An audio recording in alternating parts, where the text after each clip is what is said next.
ضروری ہے کہ جو کافر کا لفظ ہے نا، یہ بہت زیادہ سخت لفظ ہے۔ آج ہم نے اس لفظ کو جنرلائز کر دیا ہے۔ کوئی آدمی روزے نہیں رکھتا، اب ایک کافر ہے۔ دیکھیو جمعہ تک نہ پڑھے وہ، کافروں کے کام ہیں یہ سب۔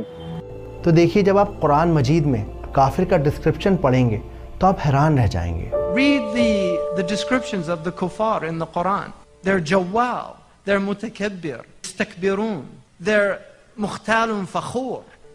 یعنی اصل میں کافر وہ ہے جو بے انتہا ظلم کرتا ہے، جو سیلف آبسیسڈ ہے، جس کو دنیا کی کوئی پرواہ نہیں، جو سچ کو دیکھتا ہے اور جھٹلا دیتا ہے، اور اس کے بعد بھی وہ کبھی اس سچ کو ایکسیپٹ نہیں کرے گا۔ بہت سارے علماء کہتے ہیں the act of کفر does not make you a کافر، یعنی کہ کبھی کبھی کوئی آدمی کوئی کفر کا کام کر دیتا ہے، اس سے وہ پرماننٹ کافر نہیں ہو جاتا۔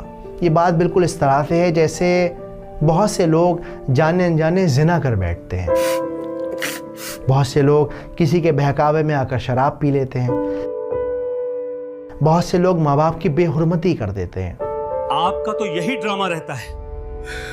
اور گزرتے وقت کے ساتھ اللہ تعالیٰ ان کا دل پھیر دیتا ہے۔ اب وہ شراب نہیں پیتے بلکہ 5 وقت نمازی ہو گئے ہیں۔ اب وہ ماں باپ کی بے حرمتی کرنا تو دور، ماں باپ کے آگے نظر بھی نہیں اٹھاتے۔ اب وہ ساری رات اپنے اللہ کے آگے اپنے کیے ہوئے زنا کی معافی مانگتے ہیں، اور کیونکہ اللہ غفور الرحیم ہے، یہ امید رکھتے ہیں اور زندگی میں انسان موو آن کر جاتا ہے۔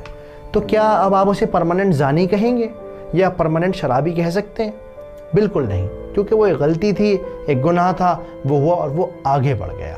لیکن جب آپ کسی کو کافر کہتے ہیں تو یعنی کہ آپ یہ بات 100% شیورٹی کے ساتھ جانتے ہیں کہ یہ اپنے دل سے بھی اس بات کو جھٹلا رہا ہے، اپنے ایکشن سے بھی اس بات کو جھٹلا رہا ہے۔ مثال کے طور پہ اگر کوئی نماز نہیں پڑھتا تو وہ کافر نہیں ہو جاتا، ٹھیک ہے، وہ اللہ کو تو ایک مانتا ہے نا، آج وہ نہیں پڑھ رہا نماز، کل پڑھ لے گا۔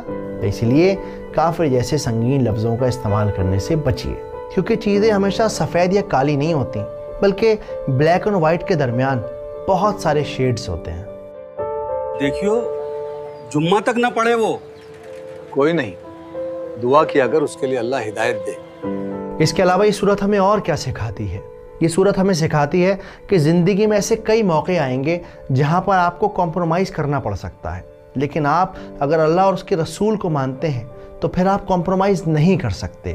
مثال کے طور پہ آج سوسائٹی کے اندر ایڈجسٹ ہونے کے لیے ہم کچھ زیادہ ہی لیبرل ہو جاتے ہیں۔ سب لوگ EMI پر گاڑی لے رہے ہیں تو میں بھی لے لیتا ہوں، جب میری تیاری نہیں ہوتی تو پیچھے دوست کی کاپی میں دیکھ کر نقل کر لیا کرتا ہوں، یا میں وقت بچانے کے لیے جب رانگ سائڈ چن رہا ہوں تو یاد رکھیے، ہو سکتا ہے آپ 5 وقت کے نمازی ہوں